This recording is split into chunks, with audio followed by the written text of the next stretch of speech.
बहुत साचे दरबार की। श्री रविदास जी महाराज की वाणी का शब्द है। आप फरमा रहे हैं, अरे नर किया करो सत्संग। गुरु महाराज क्या फरमा रहे हैं? क्या जीव सत्संग किया करो। कैसा सत्संग करना है? सत्संग यानी सच का संग, उस सच का साथ। दुनिया में दो ही चीजें सच हैं, एक मौत और एक वो परम पिता परमात्मा जो राम, जो घट घट में रमा हुआ है। आप कहते हैं एक राम दशरथ का बेटा, एक राम घट घट में बैठा, एक राम का सगल पसारा, एक राम सब हमसे न्यारा। गुरु प्यारी साध संगत जी, राम, दुनिया जब राम की पूजा करती है तो सबका ख्याल राजा दशरथ के पुत्र श्री रामचंद्र जी महाराज की तरफ जाता है। लेकिन आप वाणी में क्या फरमा रहे हैं कि राम वो है, राम जो रमता इति, जो घट घट में रम रहा है। आप बताते हैं कि एक राम दशरथ का बेटा, कि एक राम तो वो है जिसको सारी दुनिया जानती है, और वो दशरथ का बेटा रामचंद्र जी महाराज हैं। एक राम दशरथ का बेटा, एक राम घट घट में बैठा। अब घट घट में कौन सा राम बैठा हुआ है? वह राम है काल। काल हम किसी ऐसी शक्ति को समझ लेते हैं, लेकिन काल का मतलब समय है, कि जो समय सीमा के अंदर है वह दूसरा राम है। एक राम दशरथ का बेटा, एक राम घट घट में बैठा, एक राम का सगल पसारा। गुरु प्यारी साध संगत जी, तीसरा राम हमारा मन है। यह मन भी हमारे साथ साथ चल रहा है। हम मन के कहे खाते हैं, मन के कहे पीते हैं। मन ने कहा कि भाई आइसक्रीम खानी है तो हम आइसक्रीम खाने चले जाते हैं। मन में चाहत उठी कि मुझे सत्संग में जाना है तो हम सत्संग में चल देते हैं। मन ने कहा कि मुझे सोना है, हम सोने चल देते हैं। सभी काम हम मन के अधीन होकर करते हैं। और चौथा राम, एक राम दशरथ का बेटा, एक राम घट घट में बैठा, एक राम का सगल पसारा, एक राम सबहू से न्यारा। वो राम कौन सा है? जो चौथा राम है वो अलख अगम अनामी उस सचखंड देश में रहता है। वह परम पिता परमात्मा है और उसी के हुक्म अनुसार यह सृष्टि रची गई है और यह सृष्टि चल रही है। रविदास जी महाराज फरमाते हैं, अरे नर किया करो सत्संग, काहे नहाए धोए साफ नहीं मन मंद। कहते हैं भाई तू किस लिए नहाता धोता है? क्योंकि तेरा मन तो साफ नहीं हुआ। आप उदाहरण देकर समझा रहे हैं कि मछली सारी जिंदगी पानी में रही, पर कभी मछली को बाहर निकाल कर काटा जाए तो उसके अंदर से वैसी ही बदबू आती रही। हम 68 तीर्थ हमारे हिंदुस्तान में कहे गए हैं। अगर 68 तीर्थों का स्नान करके भी आ जाएं तो हमारे मन में अहंकार जरूर हो जाएगा कि मैं इतने तीर्थों का स्नान करके आया, परंतु मन की मैल नहीं गई। इसलिए रविदास जी महाराज कह रहे हैं कि अरे नर किया करो सत्संग। जिक्र है एक बार एक महाजन गंगा स्नान करने को गया। दिसंबर का महीना था। जब गंगा जी में पहुंचा तो देखता है कि पानी तो बर्फ है। हाथ लगा के देखा, पानी तो सुन चढ़ा है।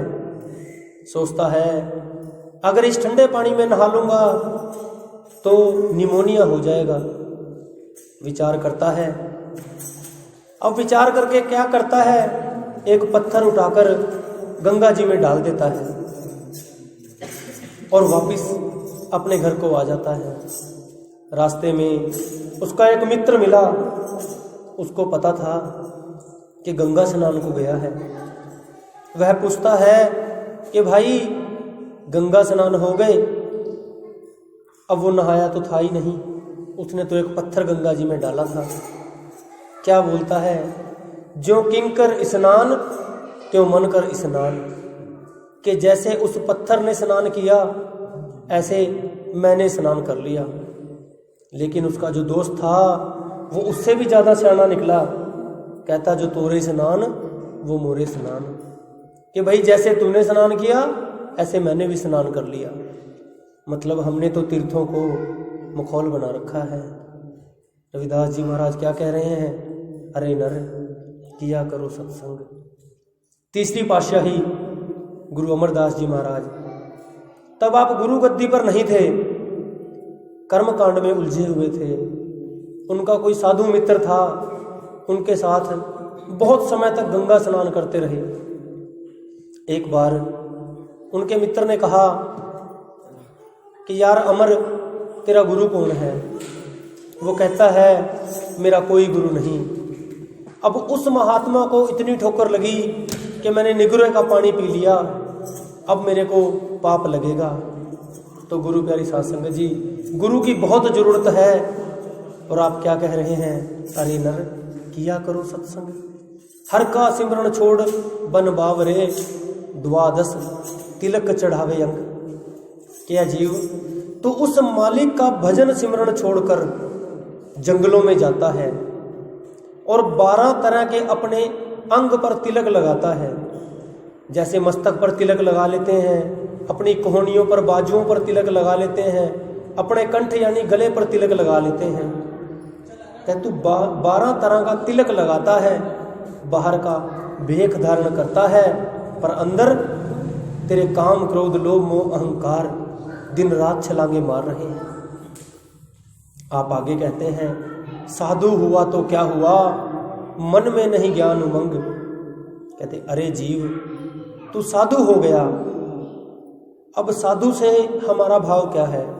हम सोचते हैं कि जिसने भगवे कपड़े पहन लिए, हाथ में कमंडल ले लिया और मांगने के लिए निकल पड़ा वह साधु है। नहीं गुरु प्यारी साध संगत जी, साधु का मतलब है जिसने अपनी इंद्रियों को साध लिया हो, वो साधु है। जो गृहस्थी में रहते हुए भी, अपने परिवार में रहते हुए भी उस परम पिता परमात्मा का भजन सुमिरन करे और अपनी मेहनत की कमाई में से साथ संगत में रुपया पैसा खर्च करे, वो साधु है। ना कि कोई भगवे कपड़े पहनकर मांगने खाने वाला कोई साधु है। कहते मन में नहीं ज्ञान उमंग। है जीव तेरे मन में तो मैल भरी पड़ी है और तू इन चीज़ों को समझता ही नहीं। कह रहे भगवा किया तो क्या हुआ, पांचों हो रहे बेढंग। क्या जीव तूने बाहर भगवे कपड़े पहन लिए, लेकिन तेरे अंदर तो काम क्रोध लोभ मोह अहंकार तेरे को बेढंग कर रहे हैं, तेरे को कहीं टिकने ही नहीं देते।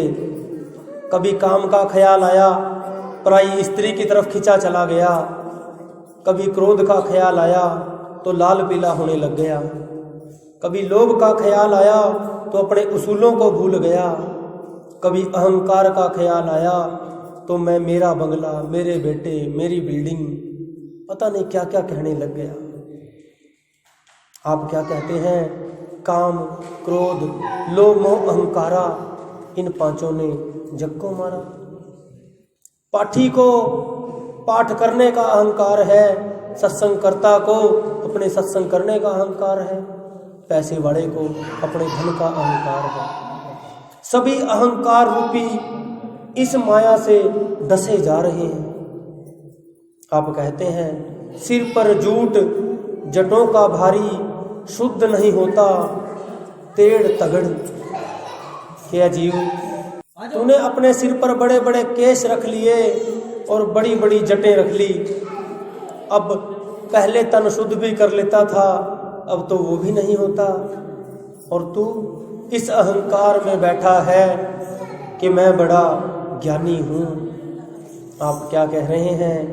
कह रविदास, तेरी तरण की बरिया, तेरी तोड़ी में है गंगा। कि ऐ जीव, रविदास जी महाराज फरमा रहे हैं कि अब की बार तेरी तरने की बारी है। तू कैसे तर सकता है? भजन सिमरन के द्वारा। आप वाणी में क्या फरमाते हैं?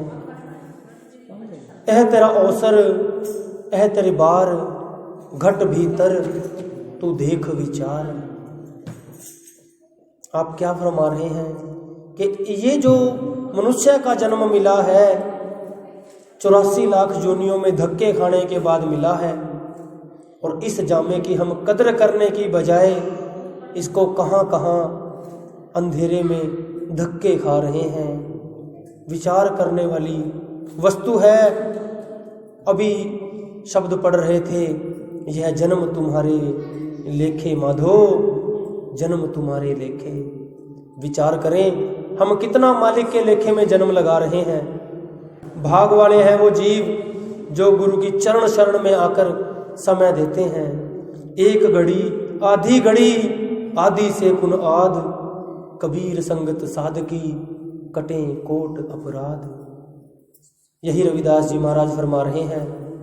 कह रविदास, तेरी तरण की बरिया कि ऐ जीव, यह अवसर जो तुझे मिला है, यह 84 के जन्म मरण के चक्कर को खत्म करने का अवसर मिला है।